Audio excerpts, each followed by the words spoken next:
Okay, the last part we are going to talk about is engineering as approach to make a positive impact. Okay, Yep. I'm very excited. All right, so what's the most memorable experience when you did research in underdeveloped country? Several. I think being able to meet people who come from very different backgrounds and their sense of generosity. I mean, I remember when we were working in a refugee camp at the border of Syria and Lebanon, we met people who didn't have anything, and no house, no money, but they were so incredibly generous. They made sure that we don't leave their home without having a meal with them. So this sense of humanity is just absolutely amazing, right? Yeah. So that's something I find to be. I remember one of them told me, and my Arabic is awful. Told me that she wanted to talk to me about sort of gardening, and she had a little sort of a tomato patch and a sort of a few pots that she had, and she knew that my wife liked to garden. Or sort of that sense of humanity is brilliant, right? So I think I find that very meaningful. If you can, part of a solution that you are able to think and engage and interact. I don't think that, to be honest, that I have some grand solutions for global problems, but being part of that process where you can be part of that community. No solution comes from one person. It's always many people that make it possible. But that's a sense of belonging, that you're part of a community that is thinking about these is empowering, is tremendously empowering. It's far more empowering than a sense that, oh, I did this for these people. I think that's just nonsense, because most of us don't do anything individually, not very few, if any.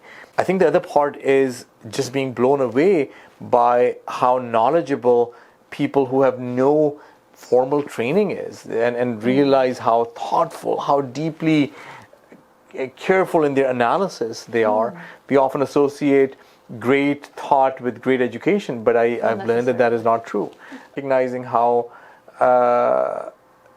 easy things that should be available are often denied to a lot of people. And a reminder of the human spirit, the reminder of generosity of time and attitude. I think there are many things. Cool. Yeah, I really like it. Well, the reason why I asked this question is like one of my passion or my life mission. I want to have my own education foundation in China. So similar to you do charity or doing just helping others type of work. But the question is, I encounter some setbacks. Yeah, what can you really change? There will always another conflict, another political resolve, and there will always be refugees.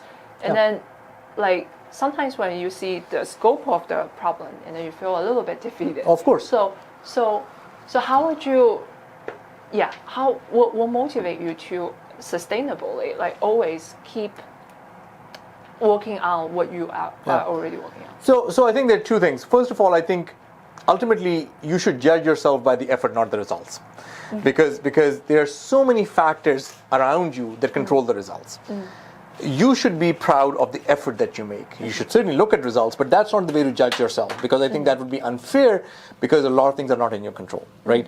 So one of the people who I care deeply about, and I got a little bit of chance to benefit from him, was Paul Farmer, who recently passed away and started Partners in Health.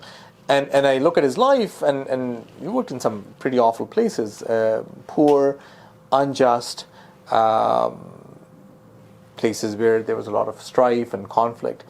And what I learned from him, both through his writing and his sort of lectures, was this sense that these are grand problems, but these grand problems were created by people, and hence these grand problems need to be solved by people as well, right?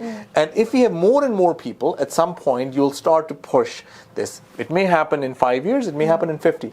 And what I tell people is to take a small sliver of things. Don't think of sort of solving all the problems. So you work at a particular place in China, and you sort of make an impact there. As long as you are feeling that you are making a difference, another 50 people in another 50 villages, in another 50 countries can make that difference. It's very hard, and it's often overwhelming, and there's no question about that part. But what I think is different is as long as you're motivated that you have a mission to make a difference, then I think you'll find it valuable. The second thing I tell people is surround yourself with like-minded people. If you're working all by yourself and everybody else doesn't care about that, then you'll burn out a lot faster. Yes. So you have to sort of make a conscious choice of being in an environment where you are surrounded by sort of almost a family of sorts where people have similar goals. Otherwise, you'll find it to be very hard. Yes. So that's a conscious effort you have to make. Okay. And I think that's hard, but those are the things that I would sort of give from my own personal experience. Cool. Last question is, Sure. What else do we need to do, and what else need to be done? And as BME students, what can we do? I think recognize that you live in a society, in a larger society. That means Boston, that means United States, and that means the world.